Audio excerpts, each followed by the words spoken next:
الذي هدانا لهذا وما كنا لنهتدي لولا أن هدانا الله والصلاة والسلام على أشرف الأنبياء والمرسلين شفيع ذنوبنا وطبيب نفوسنا وحبيب قلوبنا أبي القاسم محمد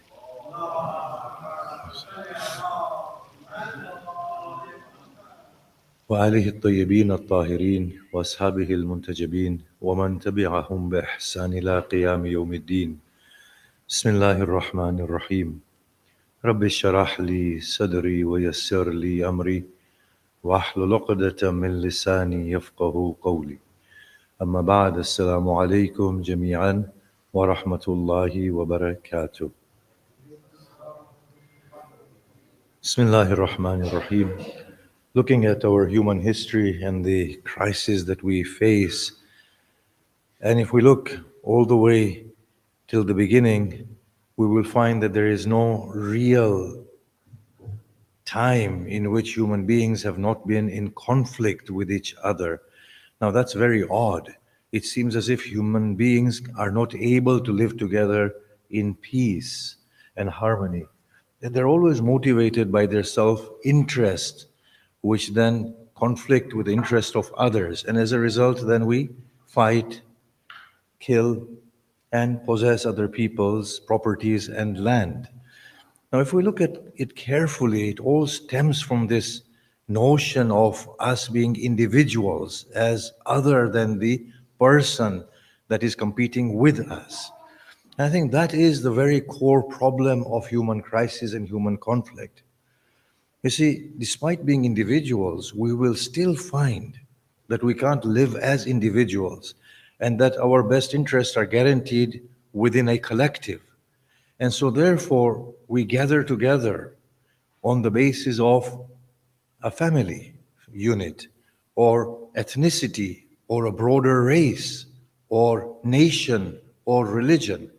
And then as opposed to individuals fighting each other like Cain and Abel, we have families fighting each other for control and superiority or whatever. And as opposed to families fighting each other, we have tribes at a later date. And then from tribes, you go to nations, and then nations, you go to religions. In fact, all these are constructs from our minds. There is no religion that prompts us into fighting. It's just that embedded nature within us in which we want to secure our own gain, and we use religion to that end. But at the same time, look at what is happening with us. We begin to understand carefully that at the end of the day, I'm after my own self-interest, but I can't attain my self-interest in my individual capacity, so I have to be a part of a broader group. And hence we have a family and a nation state and so on and so forth. So there is a real struggle within humanity. Now, how do we go through this and past this? You see, if we can understand very carefully our origin, then that might hold a key or a way for us to think through this problem. According to the Quran, and I'm not talking about other scriptures, which I'm sure say the same thing, not the Abrahamic, beyond the Abrahamic scriptures. The Quran states that we have created you from one soul. And then from it we have made its pair. And from the two of them we have spread many men and women. If we analyze this carefully, we will find that actually it is a story of one being. What makes us many is not our reality, but our bodies. Our bodies make us many. If we can understand this secret that we are one being, then maybe we can rethink it very carefully. You see, according to the Quran, humanity is one reality. The success and failure of humanity is contingent upon the entirety of the humanity coming of age. And even if one portion of humanity has not arrived at that level of human fineness and nobility, then it will drag the whole of humanity to its utmost failure. It is like that example of the Blessed Prophet, in which when the Prophet was asked about the conflicting interest between individuals and the community, the Prophet said, well, the rights of the community will prevail. The overall good will prevail. And so the questioner, I believe, asked, how can you explain that?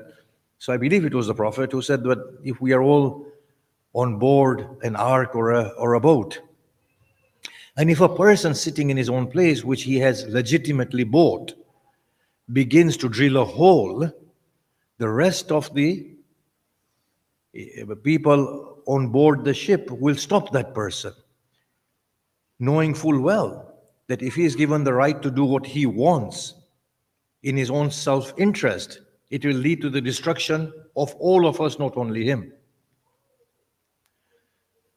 So if we can understand this, that the success of humanity is with the success of each individual of humanity rising to the level that was destined for humanity and not otherwise, then instead of fighting and killing, we will start thinking of resolving our problems differently.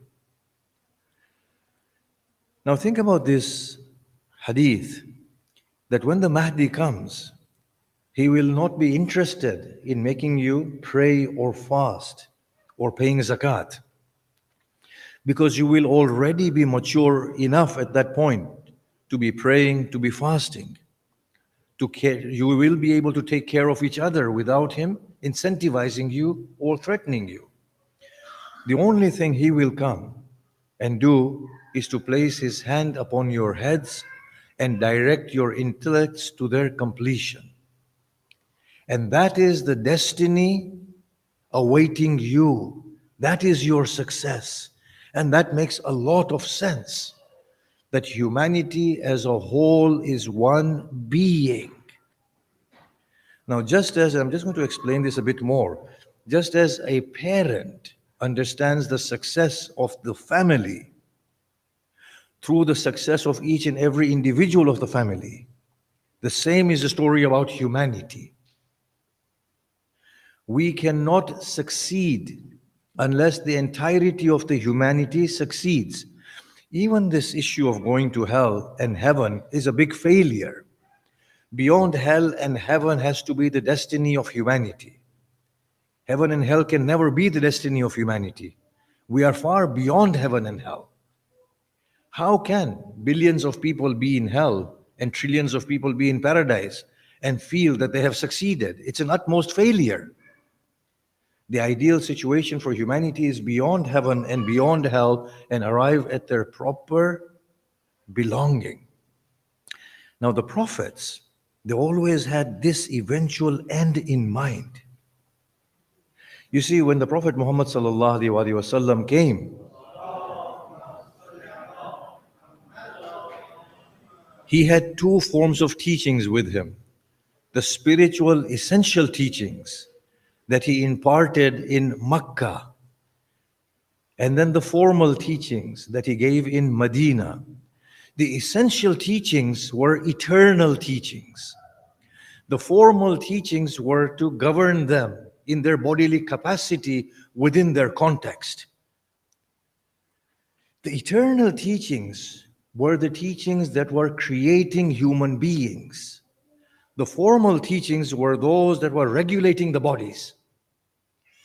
You need a sense of justice, right and wrong, to halt that human propensity to transgress, the aggressive tendency that we have.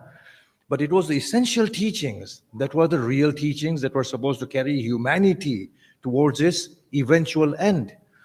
And this hadith of Mahdi, when looked in light of the teachings of the Prophet, we will understand that the Mahdi will come and complete the essential task, bring humanity to its essential completion. It is nothing to do with the bodies. It is to do with the inner being. The prophets had this in mind. So whenever they came and preached their message, they weren't looking at the immediate situation of the human beings.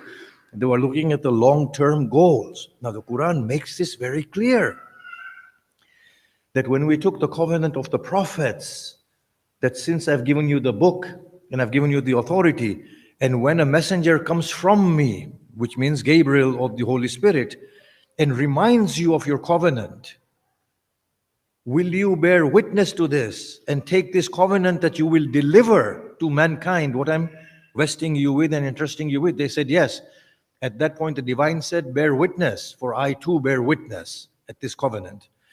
So the whole entirety of the prophets were gathered in one place and they were told that this is the task at hand. This is humanity. It has a very turbulent path ahead.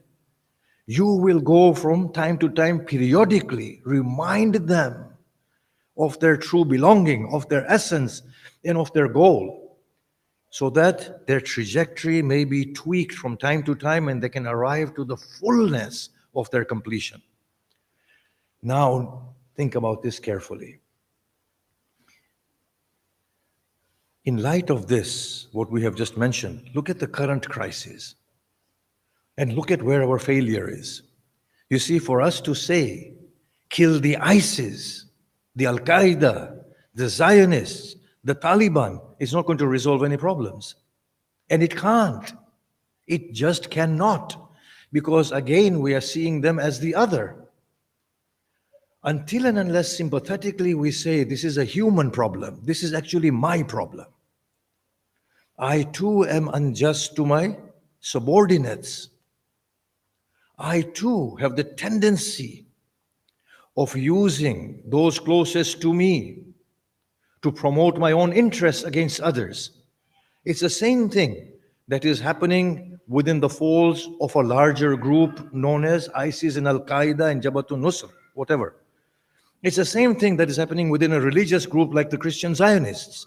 It is the same thing that is happening within a state like the Zionist state. It's the same thing that is happening. And I've actually got to come and rethink the problem. The problem here is not one of bringing about justice upon the earth, because it can never be brought about until the souls are ripened and ready to be good and godly. A godly person does not need to be told that Allah will punish you if you lie. A godly soul will never lie. A noble soul will not think of cheating. A noble soul will not default on their commitments. They don't need to be told there's a camera watching you. You have these KPIs. You have to meet with your targets. This is below human nobility. For the very fact that we have to threaten people that if you bomb me with these missiles, I'll have to bomb you with those missiles, shows that we are at a great distance from finding a solution. And if we look at it carefully, we will see that actually these religions, ethnicities, nation states, none of it is of the essence. These are mere bodily reflections of collectives. We want to be and belong to one particular thing as opposed to another. So we have our own religions, we have our own states. Humanity is beyond religion. It belongs to that essential religion in there of human nobility and godliness. The very fact that God gives salvation to the Jews and the Christians and the Sabians, a Jew does not fast for 24 hours as the Muslim fasts, about 24, 23, right? In some regions. A Christian does not pray 5 times salah to the Kaaba. God is giving them all paradise, 2 places in the beginning of the Medinan phase and towards the later phase of Medina. Yeah? There is no centricity to any prophet in the Quran. There is no centricity to any religion in the Quran. There is no centricity to any creed or any race or any tribe in the Quran. And that stands to reason. When we look at humanity, we will see that no, there is another reality altogether. So this is what we need to understand, that you cannot defeat a Zionist state or Al-Qaeda or ISIS or Christian Zionists or Muslim fundamentalists or the sickness of nation states that is there within the world, be it Iran or Iraq or Saudi Arabia. We are all plagued with falsities. The real cure is for us to awaken to the reality and to say that, look, human being needs to be healed from within. We are people who are traumatized, honestly.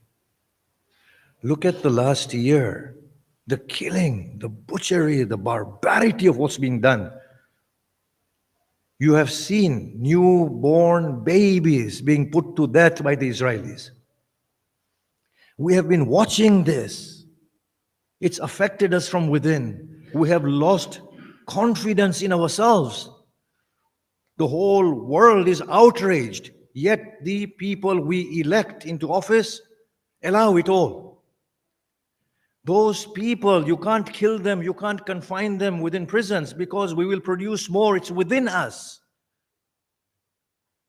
The ugliness in the souls of our political leaders is the ugliness within our souls.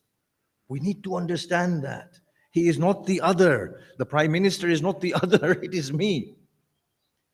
Look at the very fact we have a choice between Sunak or Starmer. No matter who you choose, they are going to do the wrong thing, and we know that.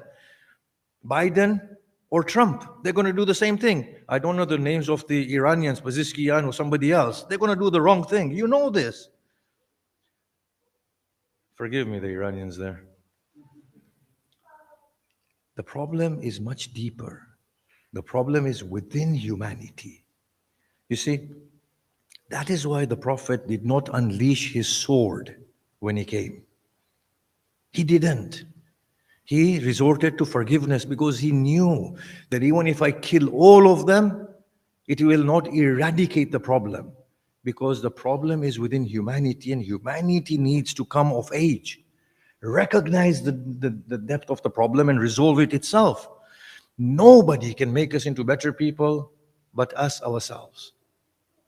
Now, they have made viewing points, the Israelis, and they take children from school buses, and they've put binoculars or whatever, and then they watch at the devastation that has been created in Gaza.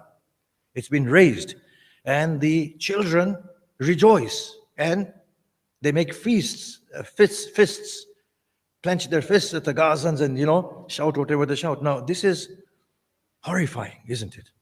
But tell me, how much do those children know about their own history? Tell me. Or about what's happening, or of the conflict. Are they born evil? Of course not. They have been indoctrinated. The Zionists have not told them about their historical past, that this land never belonged to us. It was carved out for us by the United Nations against the will of its inhabitants. Now, there is legality to it in the sense of the United Nations legally gave it to us. And the legality is in question because the inhabitants were never asked. Have they been taught that history? No. As far as they are concerned, these Palestinians are bombing them, they are occupying their land, they are bombing them, they are killing them indiscriminatingly, and so on and so forth. That is their mind. You can't blame those little children, because the Zionist state has not taught them about their own history. Now, you think they're horrible, they're evil, they're this, they're that. Come home. Come to the UK with me. This is our home. Have we ever taught anybody about our own colonial past? Did any of us learn about the colonial past of the British? The millions that we have killed, the British Empire has killed more people than the entirety of the human history. You know that, right? No, we don't. Have we told our children about the slavery that we practice? Have we told our children about how we colonized India and killed millions there? How we plundered and raped India? Have we told our children about what we did to Africa?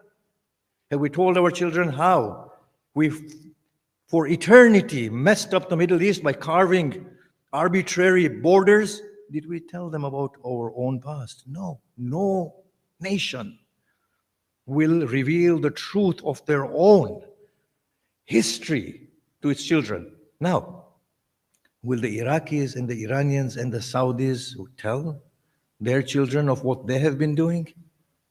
No. It's nothing to do with Muslim, non-Muslim, East or West. It is us as human beings. There's a problem with us. There is a problem with us. It's a human problem. Now, I don't blame those Zionist children, and neither do I blame those children who take birth within the folds of ISIS, or the children that take birth within Christian Zionism, or the children that take birth within Taliban for being the way they are. It's not their fault. I know there needs to be law and order, but long-term solution is when we awaken humanity. We need to awaken. I'm going to finish on this note because I have a second khutbah, and I promise it'll be very, very quick. The very fact that we as a community here have grown up thinking that we were the chosen ones. Isn't it the truth? We have grown up thinking we were the chosen ones, haven't we? Not only did we get indoctrinated into thinking that the Muslims are the chosen ones and the rest are going to hell, each of the Muslim sect thinks they are the chosen ones and the rest of the Muslims are going to go to hell. Isn't that the very truth? That's how we grew up. Aren't we the ones who think that unless we put the name of an ayatollah in front of us, God is not ready to accept our prayers? Isn't this where our brains are? Look at how we've been indoctrinated. Aren't we the ones who feel fasting for 4 hours in the northern hemisphere is a fast, and fasting for 23 hours in summer is a fast? This is where our brains are. This is how indoctrinated we are. From the very small things to the largest things. This is how the human world is. It's the same thing. What is needed is a very clear understanding that success of humanity is through the success of each individual human being. The failure of that person, whether he be a Shia, a Taqlidi, or whatever, or a Jew, or a Christian, or a Buddhist, or an atheist, or a Zionist, or a Taliban, that person is me. He's not even my son or my daughter, it's me. For that person to be condemned to hell is me condemning myself to hell. There is a huge task at hand, and humanity needs to awaken to it. We need to understand we are not our religions or bodies or nations or ethnicities. We are fine divine beings who have been caught up in this mess of a body and this bodily world. If we start awakening, then there is hope that we can arrive at salvation and finish our task upon this earth. And I certainly hope that we are able to look beyond the immediate difficulties that are facing us, find that deeper truth and work towards that and creation of a future of humanity that is to come, and it will come, but we need to be the agents who accelerate its coming. Can we recite Surah Fatiha for all our marhumin? Al-Fatiha.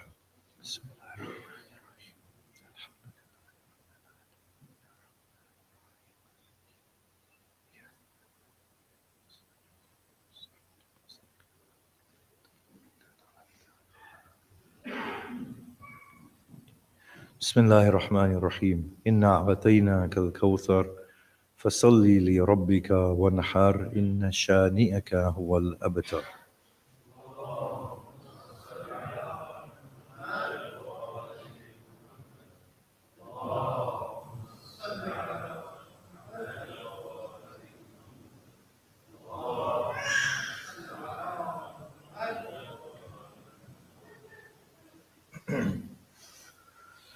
بسم الله الرحمن الرحيم الحمد لله رب العالمين والصلاة والسلام على أشرف الأنبياء والمرسلين وآله الطيبين الطاهرين.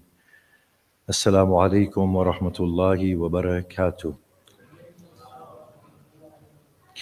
So Jesus, and these are the days of Bibi Fatima, so congratulations to all, and the days of attributed to our blessed Jesus, Salamullah alayhi Isa. So congratulations on the occasion associated with Nabi Isa, and a belated Merry Christmas to one and all. I find that very unfair. The Christian brothers feel afraid telling us saying to us Merry Christmas, or they say season's greetings. And yet we are so arrogant, we say Happy Eid to them. But this is a humanity that can have a problem with saying Merry Christmas. You know how far we need to go, right? In any case, the method of Jesus, salamullah alayhi, was to look deep within and to say that there is a real godly being in that chest, and I need to awaken it to itself. And that is the long-term solution. And this is what Imam Ali said about the Prophet, that he was a physician who went around curing the hearts of humanity. You see, the only way you will get a child to be productive is not by threatening the child. You can do that in the age of infancy of the child. But the real thing happens when the child begins to reason and you sit the child down and you say, look, now you're grown up. This is wrong. You recognize that. It is bad for you. It will waste you away. Once the child makes that decision in the mind, there comes transformation. So what the Blessed Isa did was, he looked beyond the immediate. And that's what the Blessed Prophet Muhammad did. They forgave people. And this is what the Quran was saying.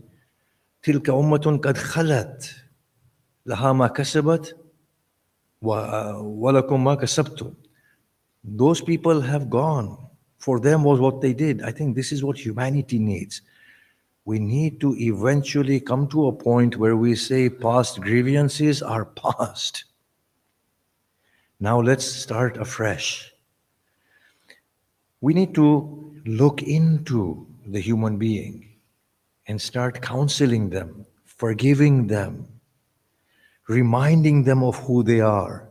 These are the essential teachings, and this is the essential task that needs to be done.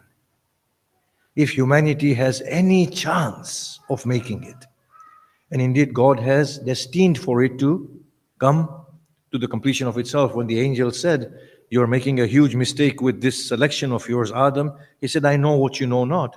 So God obviously had the confidence in humanity, which then fills us with a lot of confidence that we can do it. And it actually does seem that we are going towards that end, because majority of humanity seems to be awakening to its own true nature and going beyond distinctions.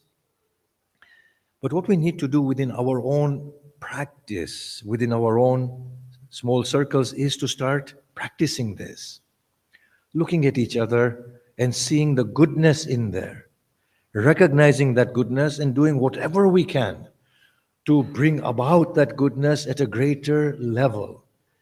Even if we can't change the minds of our politicians, we can begin by rectifying our own situation from within. Start forgiving, start healing ourselves and those around us. And slowly, gradually, we may produce politicians. We may find people who start writing for the newspaper. We might find that you have good souls within media, and that is how change takes place. We need to start, and we need to start preaching this word of goodness, of forgiveness, of bringing the best out within human family. And more than anything else, we need to understand that that person who I'm condemning, even if it be the ISIS, the Taliban, the Zionist, whoever they are, I'm condemning myself. And it's a sign of defeat and failure to have that sort of a broad mind and engage with the other community. I'm going to finish on this note. We need to engage with people of different sects and different faith. Be that sect Wahhabi or Sunni or Shia, Ismaili or Bohra. Be the different religions, Judaism, Christianity, Hindu, Buddhism, Baha'is, whatever. Be the other person, a Zionist or a Christian Zionist or a Muslim Zionist, whatever. Until and unless we engage, we talk, we start reasoning, we start loving, we start forgiving, we start accepting, we start embracing, nothing will change. I remember Reverend John Hooker, I think it was, who came to me and said, "Will you meet with the Christians?" I said, "Of course." He said, "Will you meet with the Hindus?" I said, "Of course." This is going back, the time when we founded this place, 30 odd years. He said, "Will you meet with a rabbi?" I said, "Never." And you could see the rage inside me. I said, "Never. These people are butchers and killers, and they ordain killing." Today I seek forgiveness because that was my own lack all those years ago. It was my own inner lack. Yeah, today I embrace a rabbi and said there is no difference between you and I. We are one and the same. I was reflecting on you what I was within my own self. Now I've recognized that now. Meet with one and all. Our truth is beyond nation states, Britain and Iran, Israel and Saudi. It is beyond our religions, Islam and Christianity and Judaism. It is beyond our ethnicity. It is actually our relationship with each other, is the relationship of one soul to itself. To recognize the depth of reality that constitutes us. Bismillahir Rahmanir Rahim. Alhamdulillah Rabbil Alameen wassalatu wassalam ala ashrafil anbiya wal mursaleen wa alihi at-tayyibin at-tahirin. Allahumma salli wa sallim ala Muhammadin al-Mustafa wa ala aliyin al-Murtada wa ala Fatimat al-Zahra wa ala al-Hasan al-Mujtaba wal Hussein al-Shahid bi Karbala وعلى علي بن الحسين ومحمد بن علي وجعفر بن محمد وموسى بن جعفر وعلي بن موسى ومحمد بن علي وعلي بن محمد والحسن بن علي وحجة الله بن الحسن القائم المهدي المنتظر. اللهم عجل فرجه وسهل مخرجه واجعلنا من أنصاره وأعوانه والمستشهدين بين يديه. بسم الله الرحمن الرحيم. قل هو الله أحد الله الصمد لم يلد ولم يولد ولم يكن له كفوا أحد.